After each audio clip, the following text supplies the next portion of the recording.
सन 18 जनवरी 2006 जगह मध्य प्रदेश का एक जिला विशाखापट्टनम की एक बिल्डिंग के फ्लोर नंबर 15 में रहने वाले एक शादीशुदा कपल का 22 जनवरी 2006 को झगड़ा होता है और झगड़ा इतना बढ़ जाता है कि रजनीश एक नाइफ लेकर अपनी वाइफ प्रेमिता का गला ही काट देता है।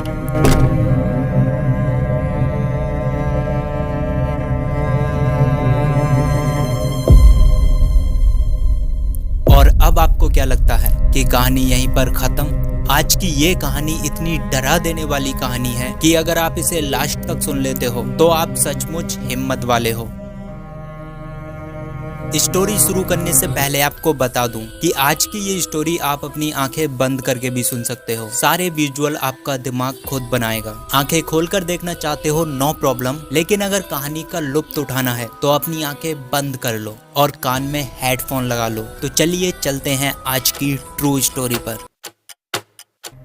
दिन 22 जनवरी 2006 प्रेमिता रजनीश का बेड पर इंतजार करते करते सो गई थी और उसके सोने के कुछ देर बाद ही दरवाजे पर किसी की दस्तक होती है। प्रेमिता दरवाजे की आवाज सुनकर उठ जाती है और दरवाजे की ओर बढ़ती है और जैसे ही वो दरवाजा खोलती है तो देखती है कि रजनीश घर आ गया है। प्रेमिता रजनीश से पूछती है कि आज तुम इतने लेट क्यों हो गए, लेकिन रजनीश इसका कोई जवाब नहीं देता। और आज रजनीश दिखने में कुछ परेशान सा लग रहा था, जैसे कि ऑफिस में उसकी किसी से लड़ाई हो गई हो या फिर उसे कोई ऐसी वैसी बात पता चल गई हो। रजनीश अपने बेडरूम में जाता है और शूज उतारने लगता है और प्रेमिता डाइनिंग टेबल पर बैठकर रजनीश का इंतजार करने लगती है। काफी देर हो जाती है लेकिन रजनीश बेडरूम से बाहर नहीं आता है। प्रेमिता आवाज देती है कि रजनीश रजनीश क्या कर रहे हो तुम, जल्दी बाहर आओ। लेकिन अंदर से रजनीश की कोई आवाज नहीं आती और अब तक रात के 11 बज चुके थे। प्रेमिता डाइनिंग टेबल पर बैठी बैठी नींद की वजह से डूल रही थी और खाना 2.5 घंटे से भी ज्यादा देर से टेबल पर रखा हुआ था। खाना पूरी तरह से ठंडा हो चुका था, लेकिन तभी रूम से रजनीश के चिल्लाने की आवाज आती है। प्रेमिता जितनी भी नींद में थी वो आवाज सुनकर उसकी नींद उड़ जाती है। प्रेमिता जल्दी से बेडरूम की तरफ जाती है और जैसे ही वो दरवाजा खोलकर देखती है कि रजनीश बेड पर नहीं बल्कि फ्लोर पर नीचे पड़ा हुआ था। प्रेमिता जल्दी से रजनीश को नीचे से उठाती है और बड़ी मुश्किल से बेड पर लेटा देती है, क्योंकि रजनीश काफी लंबा चौड़ा और भारी भी था और अब तक प्रेमिता को कुछ भी समझ नहीं आ रहा था कि आखिर इनके साथ क्या हुआ है।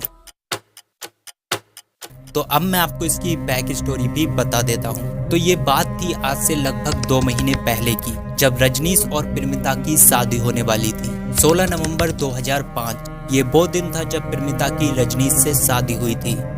लेकिन रजनीश ये शादी करना नहीं चाहता था, क्योंकि वो अपनी एक कॉलेज फ्रेंड सुष्मिता से प्यार करता था और सुष्मिता भी उसे बहुत चाहती थी। लेकिन घर वालों के प्रेशर में आकर रजनीश को प्रेमिता से शादी करनी पड़ी थी, जबकि प्रेमिता रजनीश से काफी प्यार करने लगी थी, क्योंकि रजनीश देखने में काफी हैंडसम था, लंबा चौड़ा तगड़ा था और उसका सुडौल शरीर देखकर कोई भी लड़की उसकी तरफ अट्रैक्ट हो सकती थी। और रजनीश की विशाखापट्टनम की एक बड़ी कंपनी में जॉब लग गई थी। शादी के 2 महीने तक रजनीश और प्रेमिता साथ में रहे। प्रेमिता रजनीश को दिलो जान से चाहती थी, वहीं रजनीश प्रेमिता को इग्नोर करता रहता था। और अब हम आते हैं कंटिन्यू स्टोरी पर।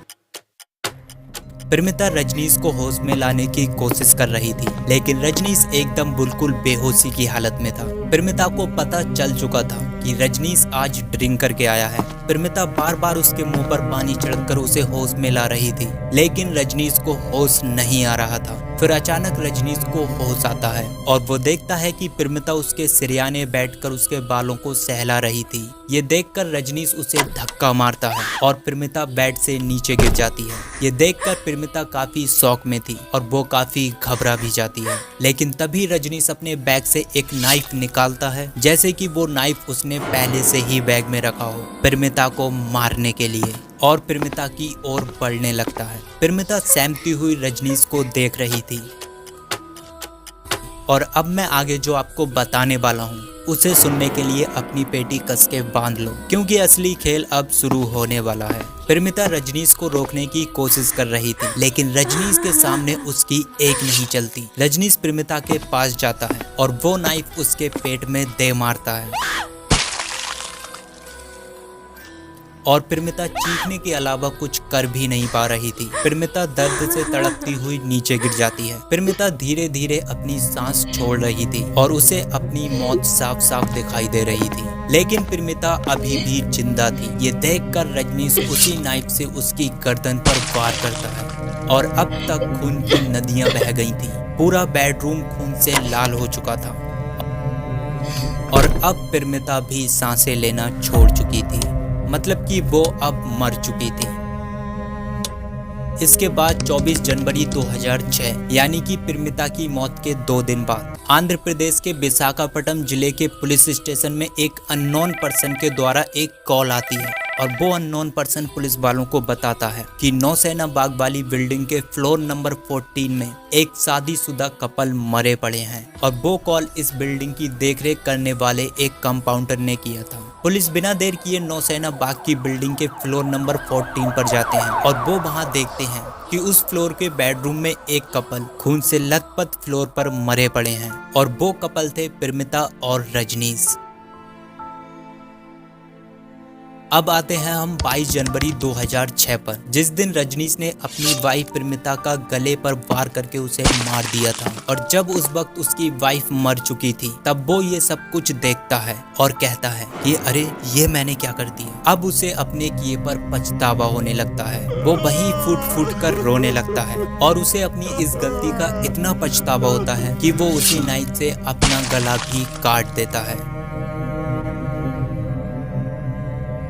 और दोनों के दोनों वहीं पर मारे जाते हैं। इसके बाद पुलिस इस केस की इन्वेस्टिगेशन करना शुरू कर देती है कि आखिर उनकी मौत कैसे हुई थी, लेकिन इन्वेस्टिगेशन करने के बाद भी उन्हें कोई भी क्लू नजर नहीं आ रहा था और पोस्टमार्टम की रिपोर्ट से भी उन्हें कोई क्लू नहीं मिला और इसके बाद मजबूरन उन्हें रजनीश और प्रेमिता की फैमिली को बुलाकर उनका अंतिम संस्कार करना पड़ा। And over and out.